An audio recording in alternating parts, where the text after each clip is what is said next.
Well, welcome anew and welcome back. You have landed on the Further Faster podcast. I'm your guest, your host, your guide for this next little while in assisting you in doing exactly what the name implies, and that is to help you go further, faster in your life, business and your personal life as well. And I'm going to start off by saying this episode I'm excited about. I get to introduce you to one of my dear friends. I'm excited about it because pretty much any of us that are achievers or seeking to go further, faster in our lives, we understand the fact, not just the concept, that in order to make money or have a business and lead people and have a better lifestyle and all of those things and achieve more is going to require hard work. That's a no-brainer. We know that. Nothing comes without work. The challenge is that hard work oftentimes brings about some, let's just say, nasty side effects, things like stress and burnout and so on and so forth. And we've all heard the old saying, work smarter, not harder. And working smarter doesn't just mean being more efficient. By the way, stress and burnout, you're not as efficient in your working and getting your things done. And my guest today, my dear friend, Darren Virassammy, he specializes in not just helping people work smarter, but work and lead their teams and create a better working environment so we go further, faster. So grab a pad and a paper because you're going to want to take some notes, and we'll be back with my dear friend, Darren Virassammy.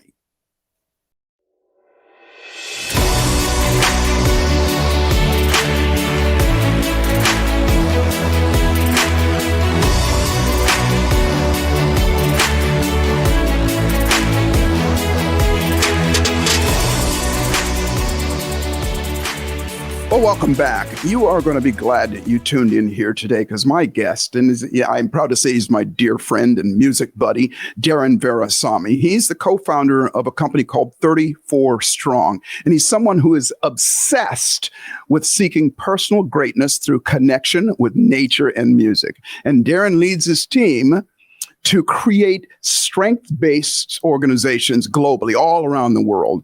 His company's been recognized as Inc. magazine's best workplace and fastest growing company in America. And he's among one of the greatest people, as far as I'm concerned, in architecting and implementing strategies-based organizations and cultures for his clients. Darren, he's a firm believer in, and get this, and here's where I think that we, both of us have the melding of the minds, and then we're believers in, and he's a firm believer in that you will go further, faster by focusing on what's right with people instead of just fixating on what's wrong with people.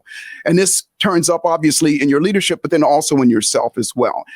He hosts what's called the Strengths Whisperers podcast, and he's a nature advantage. And Darren he's a father, he's a husband, he's a bassist extraordinaire, he's a scuba diver, he's a lover of life, and his family started something that was really pretty remarkable. At the height of the pandemic a couple years ago, he took his family and moved to Barbados as an experiment to see what was going to happen. They have a YouTube channel that flips the script and, the experiment in doing that. Now, I could go on and on about this amazing man. I'm proud to have him as my friend, and we're musician buddies as well. Darren, welcome to the Further Faster podcast. Joseph, thank you so much for having me on the Further Faster podcast. Truly an honor to be here and have this conversation today. You as well, my friend. I wanted to make sure that everybody got a taste of your wisdom and what you do as well. First off, let's start off. Share with us a little bit about, what made you create 34 Strong and what 34 Strong is. Yeah, so 34 Strong, Joseph, what we do is we help create great places to work. And the reason I got involved in it is it's fascinating. I was actually a highly disengaged employee. I'd gotten really good achieving and doing something and doing it really well, even though I didn't love it at all. I was a senior project manager at a commercial construction company.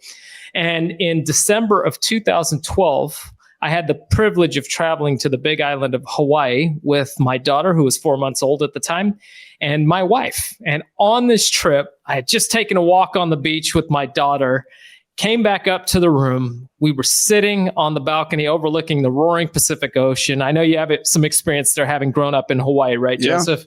Yes. My daughter is sitting there. I'm taking a sip of coffee, and she laughs out loud for the first time.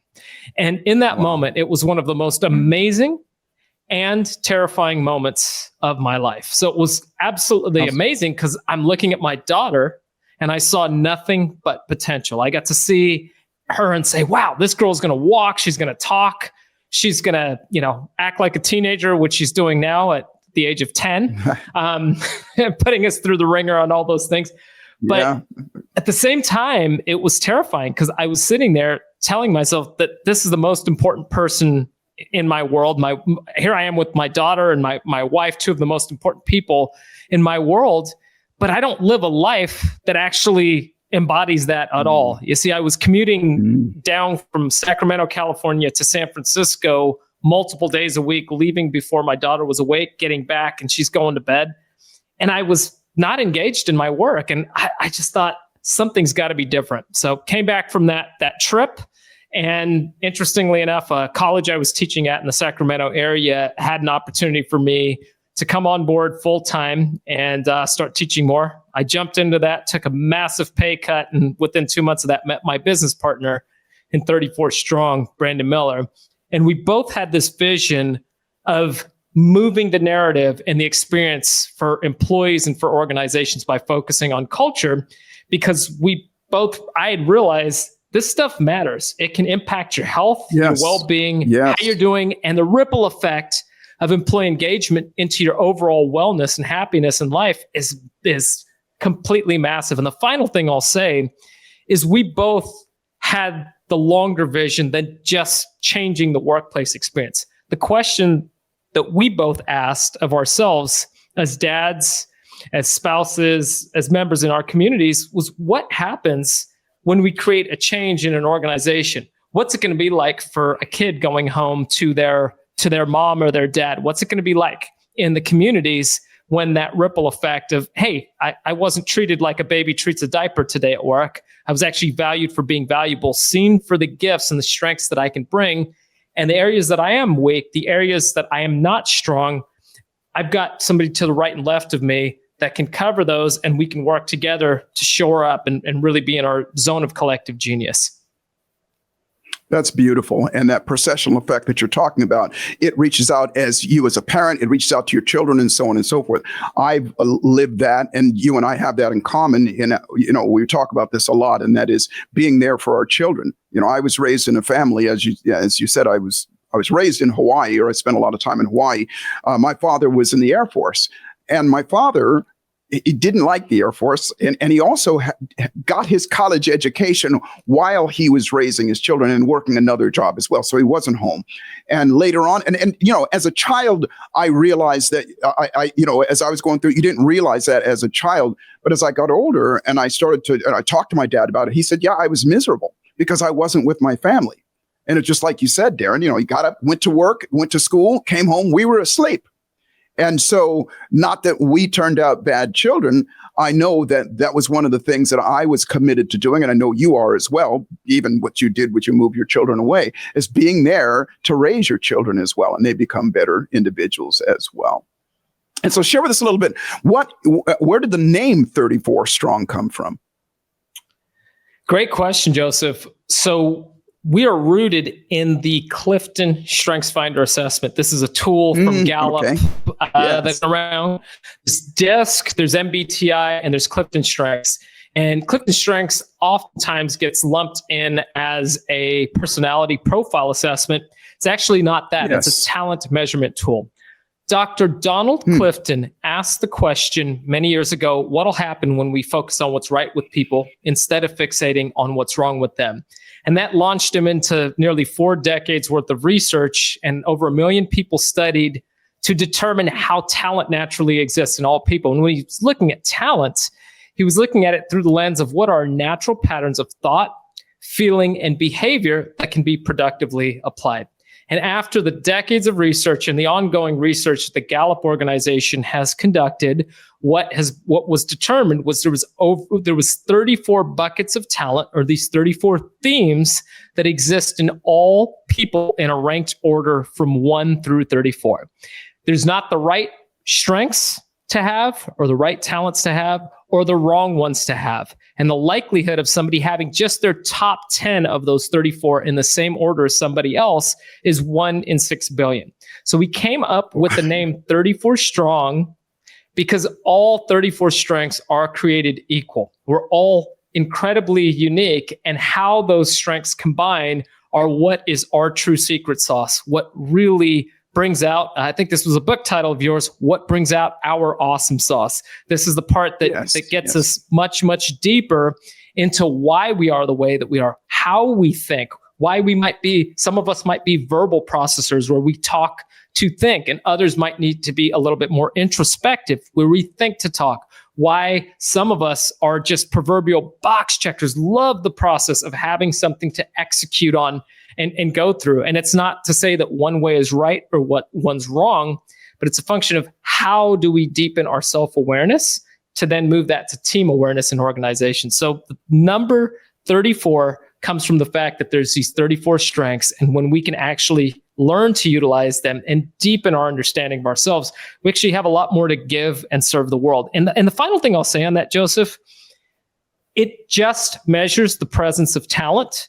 So it doesn't tell us if we're using those talents effectively or ineffectively. Yes. So what we have is these talents effectively are neutral when we get the results. It shows us the potential of how they can contribute and what they will need to contribute effectively. So as an example of this, if we're a doer, we like to get things done, we might need to have an idea of where we're going. We need to have an idea of what the plan is if we're going to contribute.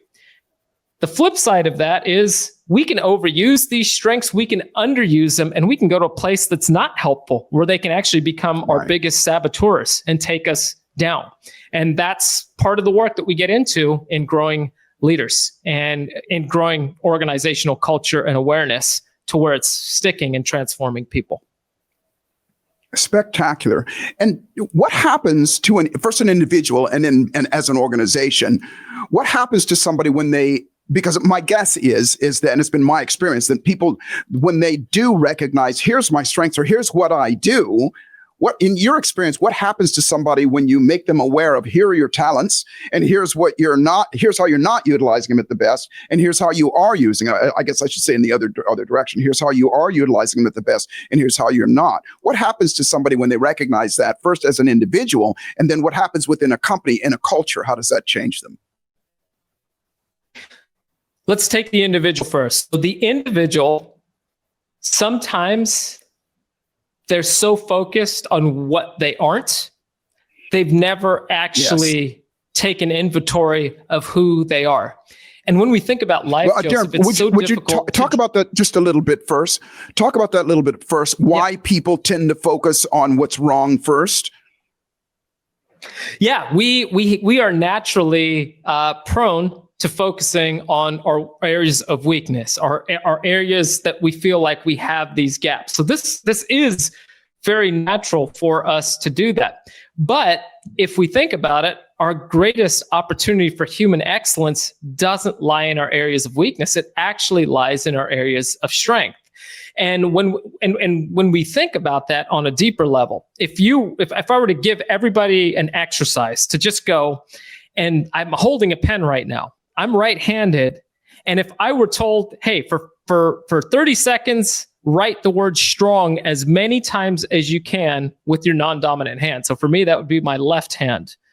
What I would find is I'm not going to do it very well. I'm going to be thinking deeply about how to write the word strong. My handwriting is already terrible. So I might be making the S backwards, the T in an incorrect direction, and really struggling with that. And if I took the same 30 seconds and did that exercise with my dominant hand, it would flow. I'd be able to do many, many more times of doing that. That's a way to viscerally feel the difference of being in our space of strengths versus a place where we're not talented. So it's a way for us to understand this and physically feel it. It's a great exercise to even do individually with your team, and it can help us remember where that is. But we naturally gravitate to these areas of weakness because we've been conditioned that way. Joseph, if we look at the way that's what we do over and over. Exactly, our society is, a lot of people learn this. We ask this question, where did you learn to focus on your weakness? We actually asked this in one of our programs, our Strong Leader Academy.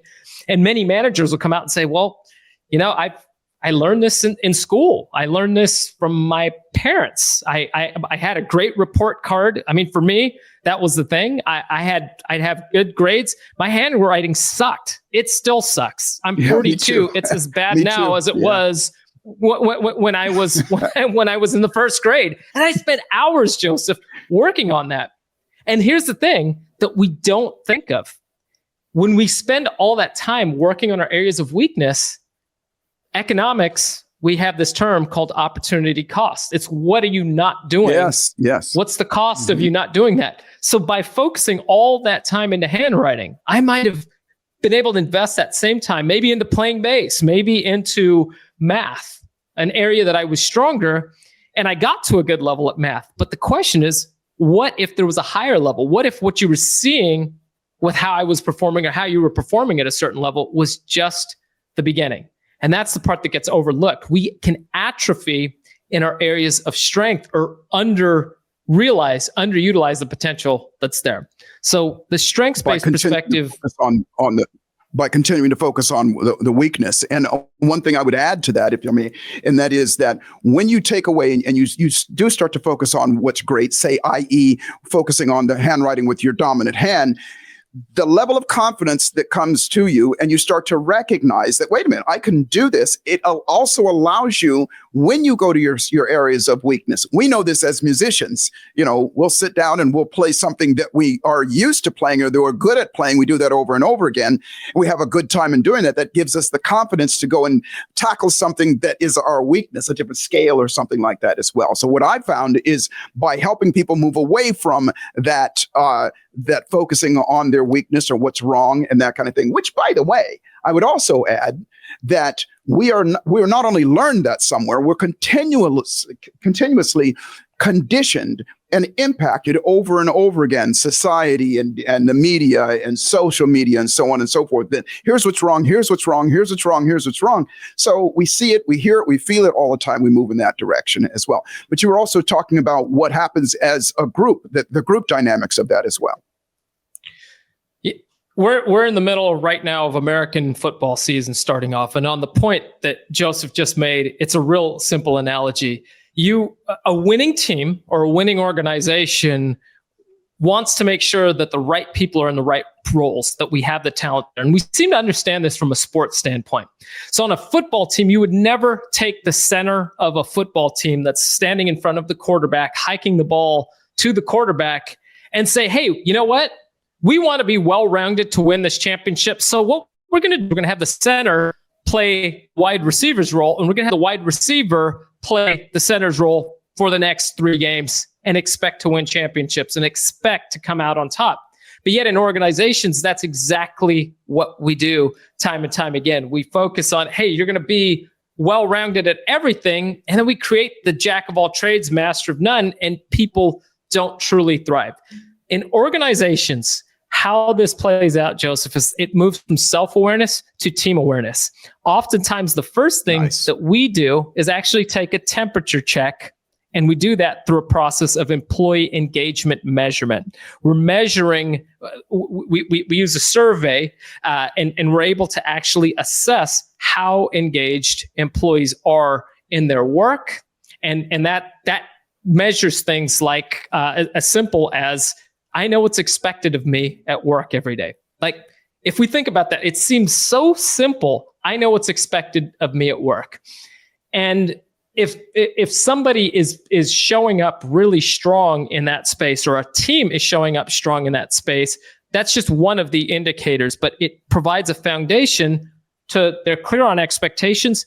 They can then become clear on, guess what? How their talents can help them to meet those expectations. So it's really critical in measuring that. But in organizations, that opens up the conversations of, what do I do good? What do you do good? How can we align? How can we put that together? Musically, we were playing together as bass players just a few weeks ago. And the fascinating part is the bass is the low end of the groove within music. But when we were together, we were playing, and when you were playing the low end, I was playing on the upper end, right? Because you needed those different parts. And then when you went high, I went low.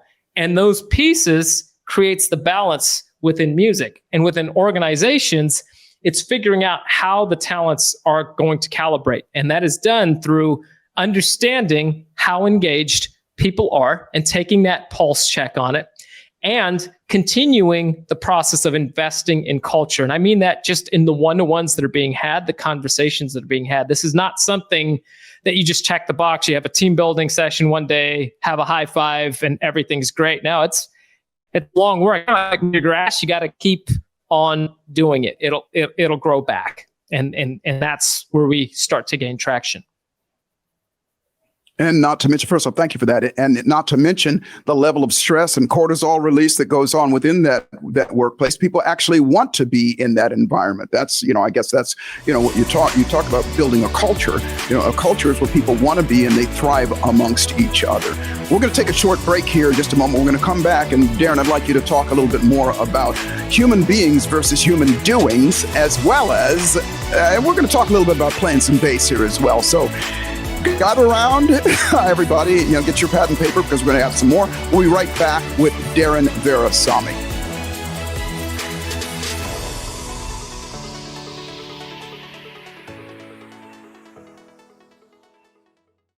Hey, I get asked a lot of questions all the time, whether it's something, online, whether social media or face-to-face. And the question I've been asked a lot lately is, Joseph, when are you going to do something live again? Because I haven't done anything live in some time. And so my team and I sat down and thought about it. So we put together an event. I'm happy to announce to you that on October the 29th through the 30th, 2022, in Las Vegas, Nevada, we're doing a live event called the Further Faster Conference. And this conference is going to be centered around your finances, how to make more money, said differently. Now, obviously, we talk about wealthy being healthy, happy, and financially abundant, but this one's going to be around that, because that is a subject that people should be talking about and doing something about right now. I'm going to bring some amazing guests, some of my mentors that are going to give you some of their wisdom as well as I'm going to teach you my signature methodology of putting $1 million in your pocket in 10 years or less. It'll blow you away. It is absolutely doable for everybody. So put that in your calendar, and more specifically, go to neuroencoding.com/FFC. It'll be in the description here. You'll be able to see it. Go there, get your questions answered. It's going to be a small, intimate event. So it's first come, first serve. It will sell out. And I look forward to seeing you in there. And remember, life is exactly what you dare to make it. Fortune favors the bold. Boldly step up, and I'll see you in Las Vegas.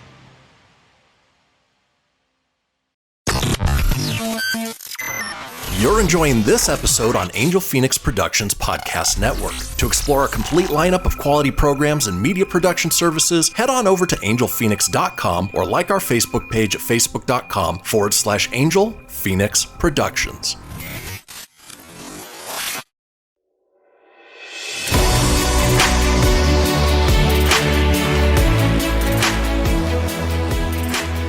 Well, welcome back. Welcome back to the Further Faster podcast. I'm Joseph McClendon, and my amazing guest is Darren Virassammy. And if you were on before, you got to learn about how focusing on one's strengths absolutely helps us go further faster than focusing on our weaknesses. So, Darren, before we got off here, I mentioned that I wanted to talk to you about this concept of the human beings versus human doings. What does that mean? Joseph, we live in a time that we are ever more consumed by doing, checking boxes, crossing things off the list. And then when we get them done, we're telling ourselves, if I do this, then I'll be happy. If I do this, then I can be whatever. And the whole thing is, it's kind of like the rainbow. It just keeps moving no matter how far you chase it. We never arrive. And the issue is because we're just driven constantly to keep doing, we never get to this state of being. And when I talk about that, what I mean is when we are truly human beings, we have to just stop and be and soak it in. And what it is our mind, and you can speak even more about this, but our mind needs those spaces of being able to create the ability to do more effectively when we're doing, but just relaxing and just being in the space of taking in. In music, since we both share that, our dear friend Victor Wooten always says this. It's one of my favorite quotes that he says as a bassist and just as a musician. It's real simple. Play the rest notes. Music is beautiful because of the spaces in between it. Yeah. Nice. Yep. Yes. Music is beautiful because of the spaces between it. If you just, dear guest, think of one of your favorite songs. Think of something that just really brings you up or carried you through a dark time in your life. And if you think about it, it's just a series of notes. And if you took all of those notes at the same time and played them for just 1 second so you could go faster, so you could do more in less time, that song would sound terrible. It would sound horrific. It's the space that's between it, the being that is in between the notes that creates the beauty. Life is no different. And that's what our existence ties to. And it's in having that space to just be, to just sit, to cultivate, allow our mind to kind of wash away whatever's taken place over the day, allowing that process to take place. It'll actually, interestingly, make us more effective when we're in the doing phase, because we have a clear slate. I live close to the beach. The best analogy I can give is if you go out to the beach during the day and everybody's walked in the sand and the sand is all kicked up, right? What do we know is going to happen every day? The ocean's going to come in, take that, and wipe the slate clean and create that. And it flattens the sand right back out, and it's clear. So often, our brain looks like that beach that's full of all these footprints, and we're like, you know what? I'm just going to keep doing more, but it becomes unclear. We did more, but we're not really getting a lot done that actually matters. We're just checking boxes on feeling that, and you know, the chemistry of our mind keeps us firing. You can speak more about that, but that's kind of how I try and differentiate between those two. I call it, thank you for that. And I call it be, do, have versus have, do, be. You know, most of us feel like if I have more money, like you point, I have more money, then I can do more for others and I'll do it. And then I'll be happy. Well, we're human beings. So if we be happy first, then we will do more naturally because we'll feel like it. And then we'll have more, be, do, have. You know, there's an analogy, or not an analogy, actually a study, and actually it's been done a few times. And don't quote me on, I think it was one of the higher institutions like Yale or Harvard several years ago where they took longshoremen, which are the people that unload the cargo off of ships. And they went down, and I'm just going to briefly go through this. They went down and they took, let's say, 50 of them, and they measured how much work they got done in a day. And their work day was from 8 in the morning to noon. They worked straight through. And then at noon, they took an hour break. And then they came back at 1 o'clock, and then they worked till 5 or whatever time. And they measured how much they did. They did this over and over again. And then they did this on control groups, and then they did it on separate groups as well. Then they took the same group of people and they said, okay, well, here's what you're going to do. You're going to work, start at 8 o'clock in the morning. You're going to work 45 minutes, and then you're going to take a 10-minute break. And then you're going to go back to work. You're going to work another 45 minutes, 10 minutes, 45, 10 minutes. And then you'll take a lunch break. And then you will come back and you're going to do the same thing, 45, 10, 45, 10, all the way till the end of the day. And the ones that took the break produced almost 20 and sometimes 30% more in productivity than the ones that worked all the way through. Because they took that break, or what you were just saying, they allowed the ocean to come in and soothe it. And so the question is, well, what the heck did they do during that break? Well, what they did was they had them do things like meditate. They had them just, go to those places in their mind and just relax. And there's so many analogies that go along with that. But the truth of the matter is that's, when you and I were talking a few weeks ago, when you were up here and we were talking about, what makes a culture, what makes people, makes a business and makes a culture in a business work so well is because the people are happier and they're more peaceful in doing that as well. So, Darren, I want to talk a little bit about you, your podcast, The Strengths Whisperer. Such an amazing concept that you have. Share with us a little bit about that.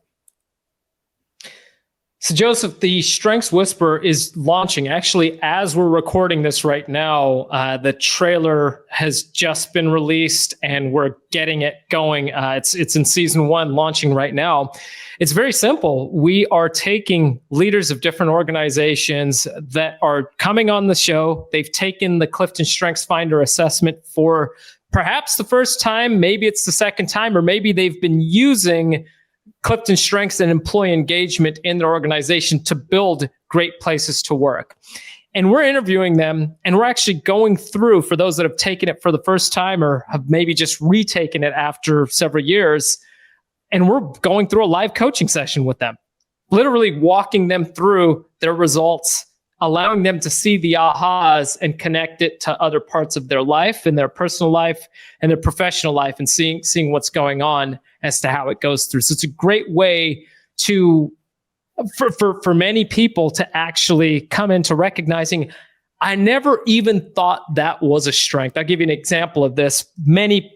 For many people, we hear in today's world that we're in, empathy. We have to be more empathetic. Interestingly enough, one of the Clifton strengths is empathy.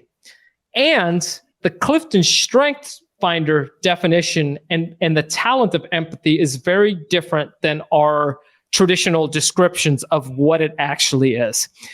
Long and the short of it is, somebody that has the talent of empathy, they can step into a room and they're kind of like an emotional thermostat and an emotional chiropractor. Mm-hmm. They can viscerally and physically feel other people's energy, where they're at.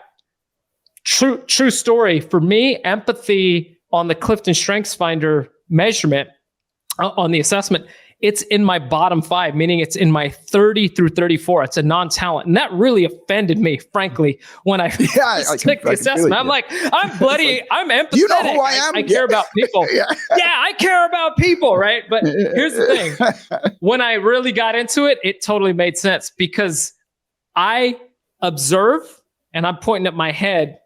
I observe here, and I'm able to take in and read people and understand and figure out how to move through that.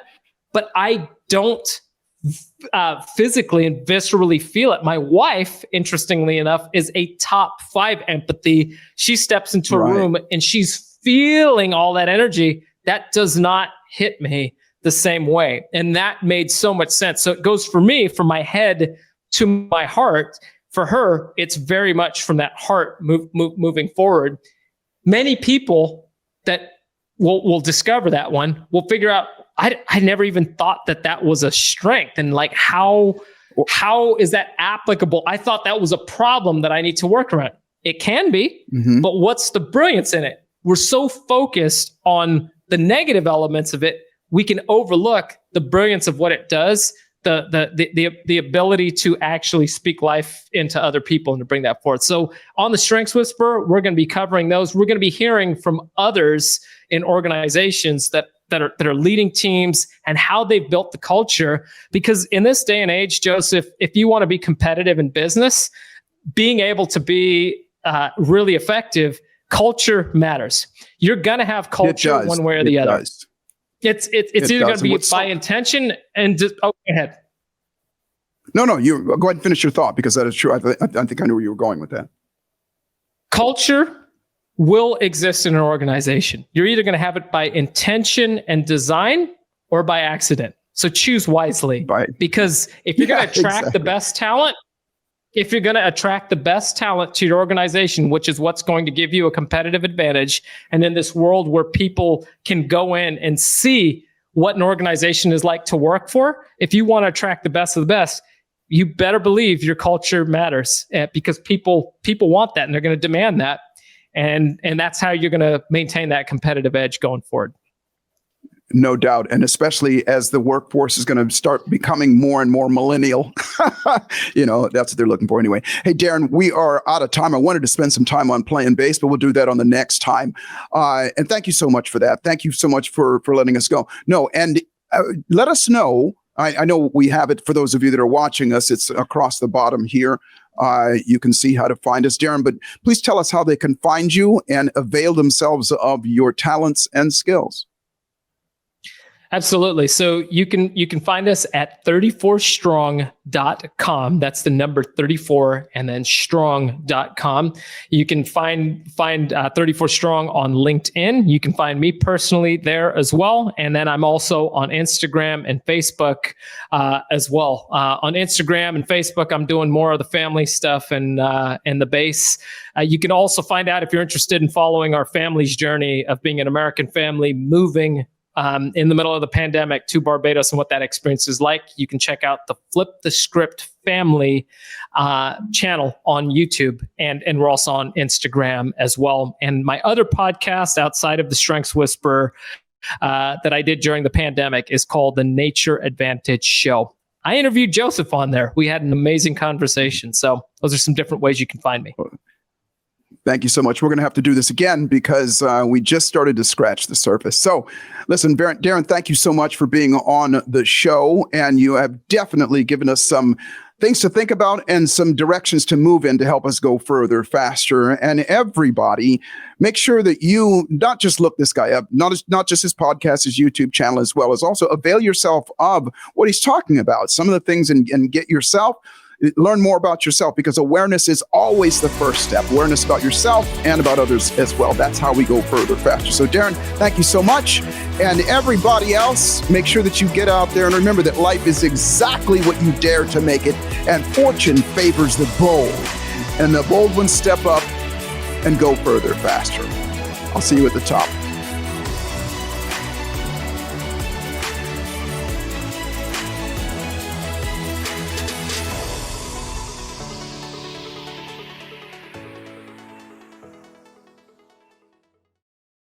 This podcast was a production of Angel Phoenix Productions. Explore more episodes of this show or other great shows on the Angel Phoenix Podcast Network by visiting angelphoenix.com. The views expressed in this show do not necessarily represent those of Angel Phoenix Productions or its advertisers, and may contain language that's unsuitable for younger listeners.